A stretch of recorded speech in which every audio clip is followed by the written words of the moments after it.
Our next speaker is Peter O'Sullivan. Peter is National Director of Content at PPR. I think I said at the opening this morning, PPR, or Professional Public Relations, if I'm not mistaken, Peter, wherever you are, is probably still today Australia's largest PR agency, now part of a global conglomerate. Peter has over 15 years' experience in media, PR and content marketing in Australia and the United Kingdom. He began his career as a journalist and producer, working for various TV and radio networks including ABC News, Prime News and Sky News Australia. Peter, welcome you up to the lectern. Let's give him a warm round of applause. Peter. Thank you everyone for your time today, and it's good to hear Ash speaking before, because I think we're working in a world now where a lot of what we do and a lot of what agencies like McCann do cross over, and we work very closely with agencies like McCann and to integrate and provide that channel neutral approach. Now I'm going to ask for a show of hands first of all. Put your hand up if you know who those two people are. And keep your hand up if you've actually seen these people on TV before. All right, so not everyone. I'll come back to this in a second, and the reason why I put this on the screen and in relation to my talk on PR today. As mentioned, I didn't start out in PR. My career began as a journalist. I intended to lead a career working for the major networks or radio, and I did start out working for the ABC, moving to regional TV to work for Prime News, moving then back to Sky News, and where I got fortunate, I got to work on the Sydney Olympics and report from the Sydney Olympics, which was a great experience. And I got an opportunity to move to the UK, where I was lined up to work at BBC World, which was a great opportunity. So I was very much a hardcore journalist looking to pursue a long-term career in the media. But I actually ended up taking a bit of a detour when I got to London. And unfortunately, I couldn't get into the training at the BBC in time, and I desperately needed money until that training could start. So I found myself working in a PR firm. But to me, PR was a very foreign concept. Even though I'd gone to university and studied journalism, there was a little bit of PR in the degree. I didn't actually have any idea what public relations involved, what a person working in PR would do on a day-to-day basis. And the only thing I knew that PR was this. So basically, that was my view of PR. I was a journalist, and I, like a lot of people in the 90s, watched this show called Absolutely Fabulous, where the main character, Adina Monsoon, ran a PR agency. And everything was fabulous, everything was great. It was about going out to parties, drinking lots of alcohol, having a lot of fun, not really doing a lot of work, but as she said, you turn crap into fabulous, etc. And that's what I thought PR was. And to some extent, my early career, and when I fell into PR in the UK, was a bit about the Lulus and the celebrities of this world. Because when I joined an agency in the UK, a broadcast PR firm, we did a lot of work for big brands, trying to get their launches out there, get their name out there, etc. And the way we did that back in those days was using celebrities as the influencers, using celebrities to sort of promote the product, talk about the campaign, etc. So I was very fortunate early on to work with some big names, like actors like Rob Lowe, who was fronting a World Lymphoma Day campaign for my client Roche Pharmaceuticals, the likes of Richard Branson, the likes of Julie Andrews, who was launching a cruise ship. The world of PR back then, which was all about, to me, was all about celebrity influencers. But it has come full circle, it has changed, and influencers still play an important role, but no longer is the influencer just a big name or a big personality that the entire public knows. Hands up today if you've picked up one of these and had a read through. One person. Anyone wake up with these people this morning or their counterparts on Sunrise, watching them? No? Who's checked this morning? It's very much the world of what we do in PR and what we do in communications has changed because the channels have changed. But I must admit, if I'd asked that question of a room of 50, 60-plus-year-olds, the answer may have been different. So there's very divergent audiences that we have to talk to in communications now. And it's about the right message and making sure you've got the right message. The great thing about PR now and working in public relations and the communications field, as Ash talked about as well earlier, you've got to be there with the right message at the right time with the right audience, and ensuring that that message is being seen by the right person at that right time, on the right channel as well. And that's quite exciting for a PR person who started out in a career and, you know, we'd ring up the breakfast TV show or ring up the newspaper or a journalist that we worked in day in, day out. You now have to be on 24/7 ensuring that the audience you're trying to reach is getting that message when they want to receive that message. So the influencers, as I said, the influencers used to be those big name celebrities. The influencers we have to work with now are the general public. And this is, you know, what we've got to think as a PR practitioner is thinking constantly throughout the day, getting up in the morning, looking at what trends are happening, looking at what conversations are happening about our clients, and ensuring that we're understanding those conversations and responding to them on behalf of our brands and creating content. So rather than just a PR professional, my role and the role of most people at my agency is content creators and storytellers, and telling that audience, telling that story throughout the day in different means and on different channels. Now I want to show you an example from PPR of a social newsroom, an opportunity where we saw a client had a great audience, great engaged audience, you know, talking on social, talking across multiple platforms, but no one was talking back to them. No one was ensuring that they were responding or having a conversation.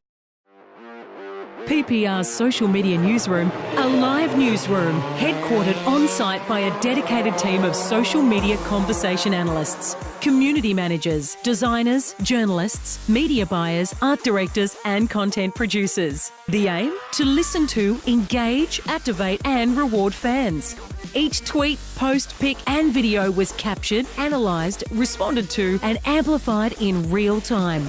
From the drivers to the true fans, the team responded with custom content that drove excitement from behind-the-scenes action, up-to-the-minute race results, and fostered direct conversations with our audience.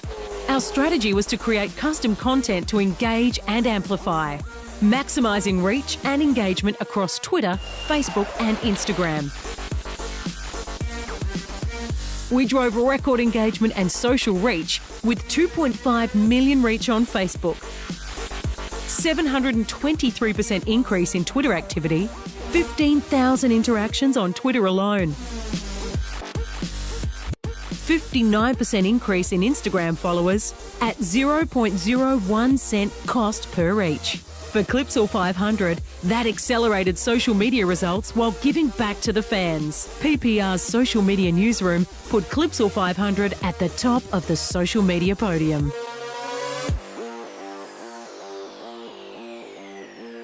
And you'll notice that in the introduction, when we're talking about the team that was working on the ground, that there was no public relations consultant, no PR person. The team that we assembled included people that had PR skills, but also had skills in, you know, writing, journalism, design, video content creation, etc.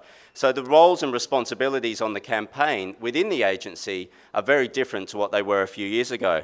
But what that showed was that when the audience is engaged, when we're ensuring that we're, as a brand, and in this case it was Clipsal 500, is responding and engaging with the audience, then the reach and the message and the talkability about the event is only going to increase substantially.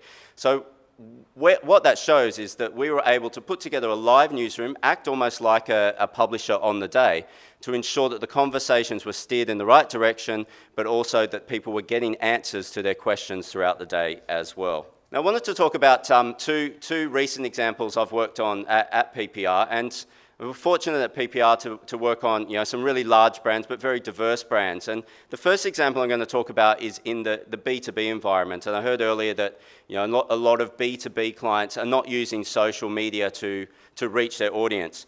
And in this case, we have a client that they only want to speak to chefs. They only want to talk to those in the food industry, whether it's the chef down at your cafe down the road, whether it is the chef in the aged care home, etc., because they're trying to sell products to make the chef's life easier. What we found was, traditional methods, engaging the trade, sending EDMs out, sending the Salesforce team out on a regular basis, it wasn't quite working for the clients. the questions weren't being answered. There wasn't much of an understanding because the chefs didn't really have much time to air their questions, air their grievances, and they had no platform at all to talk and ask those questions. So what we looked back, we took a step back as an agency and looked at the day in the life of a chef. And I think that's really important when you're looking at your audience and trying to work out for your client, how do we target the audience throughout their day? How do we get the message to them when they want to receive the message? We took a step back and looked at the day in the life of the chef and looked at what they do in the morning. You know, we found out that they actually, when the first thing they do, they get up and they check their social media channels. Once they get into work, they may read the trade magazines. They may look at what's come through on emails or EDMs throughout the day. Lunchtime, they're really busy. They're busy making the food for their customers, etc. But after that, when they're downtime, what are they doing? Reviewing their menus, etc. Then getting back on social media late at night. So we had to develop a campaign that not only talked to that audience, but also ensured that the messages were getting through to them at the right time of day. So what we did was develop a community that these chefs could ask questions, share their challenges, share their information. And we didn't overly brand it for the client, didn't call it by the client's name, but created them a community to talk directly to them in their own language. And the community is called Back of House. And what we've put on there is, ask questions about, who should control the kitchen? What sort of utensils do you use? What do you think of the front of house? Because we found from listening and engaging with these chefs online that they have a lot of arguments back of house. They have a lot of arguments front of house, and there's nowhere for them to ask advice and share that advice as well. So we created that community. But in the back of our minds, we also needed to ensure that the client was getting the traction and the message was getting through and driving people through to the client. So interspersed with those conversations on the Facebook page, we've been driving people to the blog on the client's website, where we've been creating blogs and information that resonates with that audience, answers the questions they've been asking and sharing in this community. So really driving in there to provide that thought leadership for the client and get more engagement on a different level with those chefs. As I mentioned earlier, consumers have taken control of communications and gone as the early days of when we're PR professionals of having a lot of control in sending that press release out, talking to that journalist, timing when your release needs to go out, timing when that story needs to go out to reach that audience. Now we have 24/7 consumers talking about your brand, talking about your clients, whether it's in a good way or whether it's in a bad way. And also, in terms of engaging with each other. And the story, before you know it, can run away with you. But what we also find is, it's great that Ash showed that example of traditional channels like the Macquarie Dictionary. But with Google, people searching is at their fingertips. And if a brand doesn't respond to myths, misconceptions about their brands or wrong information about their brands online, what people are going to find when they Google the brand is misconceptions, myths, misunderstandings, and wrong information. And earlier this year, I was working on a project for our client McDonald's called Our Food, Your Questions, which McDonald's opened the doors to the Australian public and New Zealand public to let them ask any question they wanted about the brand. What was in their burgers, what was in their meats, and to debunk all those myths that had existed about the brands, about the quality of food, about how they cook their food, etc. And it provided an open platform, and it was great as a PR team that we were purely working on answering those questions, creating that newsroom and creating that content for people to talk about. I'll just show you this video, which was one of the answers we had to one of the questions that someone asked. Hi there, I'm Jonathan Pitt, and I'm the licensee here at Merrimack McDonald's on the Gold Coast in Queensland. And today I'm going to answer for you one of the most popular questions that we get on Our Food, Your Questions. I've been working at McDonald's for a long time now, more than 10 years in fact, and I've heard all the myths that are out there. But if you ask me, there's one myth that's more popular than the rest. What exactly goes into our soft serve? Audrey C. in Brisbane, along with many others, has asked us that very popular question. And her question reads, what are the soft serves made out of? Is it true that there is pig fat? Well, Audrey, to answer your question, I can say that 100%, absolutely, there is no pig fat in our soft serves, or our shakes for that matter. When it comes to what goes in our soft serves, the ingredients are quite simple. The only animal products in our soft serve are the dairy ingredients themselves. Our suppliers mix in fresh milk and cream, milk solids, and add a little sugar and glucose for sweetness. They also blend in emulsifiers. These help combine the mix and keep it together, otherwise the cream would separate. Vegetable gums are also used to give it a thick, smooth texture. And finally, a little vanilla flavour is added. And there it is. Our mix is ready, and that's how it gets delivered to restaurants. Sometimes we may incorporate a powdered mix. This is used as a contingency so we don't run out of soft serve, particularly in our regional restaurants. But again, definitely no pig fat needed, thanks. Now before the soft serve makes it into your McFlurry, your cone or your sundae, we pour the mix into a special soft serve machine. The machine blends and chills the mix at just the right speed and temperature, giving the soft serve that smooth, creamy texture that we all love. So Audrey, definitely no pig fat in our soft serves or our shakes, and no big surprises. Thanks for your question. Why I wanted to show that video was, as a PR agency, we were tasked by McDonald's to create content and stories that answered the public's questions. And it's a very brave move for a brand like McDonald's, opening the doors to let anyone ask any questions about their food and then honestly answer them on the website. And we created lots of videos, whether it was eggs, whether it was the soft serve, how to make the cheeseburger, but we also created interesting infographics as well to answer those questions in a different way and provide more and more images that could appear on the website, that could also appear in Google when someone searched or asked a question about McDonald's. So it's a great project, still going, ongoing. We're still answering those questions, and it's still a live project. But when we launched, we had a live team of writers answering back the questions built on the database we developed as an agency working with McDonald's and their other agencies. But then we produced content based on the trends that that people were asking.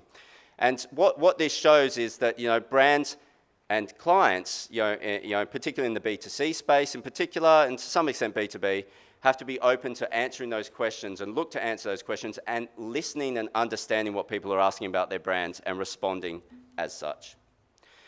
And I think that creates, for those who are doing PR as a discipline, and those doing all communications, a real opportunity because you're not defined by the channel you work in, the channel you talk in, and the way you talk to your client's consumer or your client's customer. You have that ability to look at content that can talk across their own media channels, their websites, their social media platforms. You can have those relationships with influencers and journalists through media channels that are still impactful and still have a role to play in communications. But you can also look at bought channels, and I urge you, when you put your communications plans together and you're working with other disciplines, to truly integrate and work as part of a team and understand the creative, understand the messaging from all different channels, but also don't be defined by your discipline. There is a great opportunity for you to be involved at all levels and all channels when it comes to your clients' communications needs. We're sitting in rooms with creative agencies, with agencies like McCann, with media buyers, etc., and we're working together, integrating those plans and coming up with ideas across disciplines. And as a person that started as a journalist, then went into PR, my role today isn't defined by what I did at university or the discipline I focused on at university or that my colleagues did if they did PR. My role is to look at the best channel and the best way to communicate that message to the desired audience. And sometimes that is a creative above-the-line activation. Sometimes that's a sponsorship. And sometimes that's purely looking at media influencers and how you can engage them. And it's quite an exciting time. I'm going to reiterate what was said before. Storytelling, incredibly important. Everything you do is about telling a story for your client and getting that story told to the right audience. Listen to the audience. Listen to those people. Create that story and engage with them and open the door to continually engage with them throughout the campaign and into the future. Just to finish up saying that as an agency, we're always looking out for interns, and we have an internship program. So for those who want to come and work or get an experience working for a sort of multi-channel PR agency, we are always open to take those applicants, and always looking for new recruits as well, new consultants. So those finishing up the degree, please come and put your hand up. Please come and see us at PPR. We do work on some great brands. My day is filled with working for Emirates, for McDonald's, for lots of B2C clients, but also, I've got a meeting this afternoon with a financial services firm. Great variety, great list of clients, and great award-winning campaigns. So I highly encourage you to seek out internships with us going forward. Thanks, Peter. I guess what Peter was talking about was pretty aligned with a lot of the world that I've been in for the last 20 years. But again, you can see how the three speakers this morning all touched on things that there's common threads around. And it's about, 1, understanding the audience, 2, understanding the message, 3, appreciating how the message can now be delivered, and 4, then realising that when you deliver that message, you're changing behaviour, attitudes. The business we're in is really about influence as an industry, and it's about trying to create influence. Peter told some great stories there, gave some great examples, and again you can see, as Peter quite rightly said, and I come from the fourth estate as well as a journalist, the whole PR game has completely changed. And I know Peter will tell me that integration is where it's really moved to. You have to be able to integrate the different disciplines. So we've got some time, so I'm going to open it to the floor. Some questions for Peter, please. Thank you, Peter, for your insights. I'm really interested by this integration and the approach that you, as should we say, a traditional PR agency is taking. And thinking about Ash said earlier, he's actually doing a lot around content and digital marketing, yet he might be a traditional advertising agency. So I'm interested to know how you think the agency world is going to change over the next 2, 3, 5, 10 years with this integration, and whether we're going to have specialist agencies anymore, whether everybody needs to do everything. Well, it's certainly evolved, particularly the last 12 months to 18 months. I returned to PPR 12 months ago to head up content, to be head of content. I was running another agency for 18 months, and prior to that I was head of consumer at PPR, but a very traditional PR sponsorship approach. In the last 12 months I've seen, as an agency, where now we have the ability to produce content, to produce videos, produce those infographics, to create newsrooms with journalists, etc., and also come up with some ad creative as well. But what I've also seen is we're sitting in the room with other agencies when our clients have other agencies, and working together from day one. When I first started in PR, we were the last person to get briefed. We were the person that the creative had been approved. The media buy plan was almost approved. Let's get the PR agency in and they can do a press release on this campaign or engage the media about what we're trying to do here. That world has changed, and I'm sitting in the room alongside the ad agency and the media buyers. Sometimes there's separate digital agencies from day one and working together. And the relationships that work best for the client are where no one has an ego in the room, where everyone's accepting of everyone else's idea. You may not end up executing the idea you come up with because the client might say, well, they're the experts in that space, but we love your idea and we're going to resonate it through. And you have to be willing to accept that. One of my clients, I work on Emirates. I went up to Dubai earlier this year with the media buying agency and the creative agency to present to them at their corporate comms debrief, to tell them how we integrated as a team and how we worked out. The challenge, I think, will be, as you rightly said, is agencies becoming the experts in everything and not an expert in one thing. And I honestly believe there'll be that group of agencies that will be able to be the one-stop shop for a client, but I also don't believe a lot of clients will end up wanting to have the one-stop shop, because it will narrow the focus of the ideas and the disciplines, and there will be a need for core agencies who are experts in, still in PR, or issues in crisis management, or experts in, social and digital, and that's their core business. But those businesses will obviously need to work with the other agencies involved, and I think it will depend on the client and the brand. I know one alcohol brand right now is moving most of its work to all to the one agency, because that agency now does PR, media buy, creative, etc., because they feel it's easier to brief everyone at once. But in a lot of cases, as long as everyone's sitting at the table from day one and no egos, all the egos are left outside, the client's going to get the best result between the agencies. Other questions for Peter? That was a great question as well. That question really cuts to the core of where our whole world's going. It's morphing in front of us. It's disrupting. Over here. This is a very specific question, but in terms of the McDonald's media campaign that you did about transparency into their recipes, when the questions rolled in, did they have to tweak their recipes as to giving honest, I don't know, so no bad PR was created as to the healthiness of McDonald's? No, all answers were true. So if someone wanted to ask about, you know, what's in a cheeseburger, how much sugar is in their buns, how much sugar is, what do you put in the meat? All answers were, vetted by the quality assurance and legal, but it was all honest answers and opening the door to those honest answers. And it was all about food. So if someone started talking about, I got bad service, I got bad this, or got, outside of the food, we didn't answer those because it was a food platform. But if someone wanted to ask about the foods, the answer was there, and McDonald's would answer it and tell them about, what was included in the recipes and things like that. You talked a lot about using social media to connect with your audience. So I wondered how you kind of stay on top of the trends of what people are using and where do you see it going for PR in the next few years? That's a good question in terms of where it's going. We don't really know. I think there's been a lot of talk about the demise of Facebook because the younger generation is moving to different platforms. There are more platforms. Facebook in particular will continue to be a strong social platform for brands, but it's not always the right platform. I know earlier people talked about LinkedIn. That could be the right platform if you're in a B2B space. Keeping on top of it, you've just got to, from a brand perspective, continually listen to where your audience is talking about you, and using monitoring tools like Radian 6, Salesforce, that company called Salesforce runs, and other tools to be on top of those questions. I think we're only going to see more channels in terms of where people are talking and where they're talking about your brand. So I think the job of the PR professional and communication professional, it's going to get tougher, but it's going to get more interesting because you'll be able to deliver that message in different ways. Because some channels, as we've seen, the advent of the 15-second video across Instagram and across Facebook, etc., is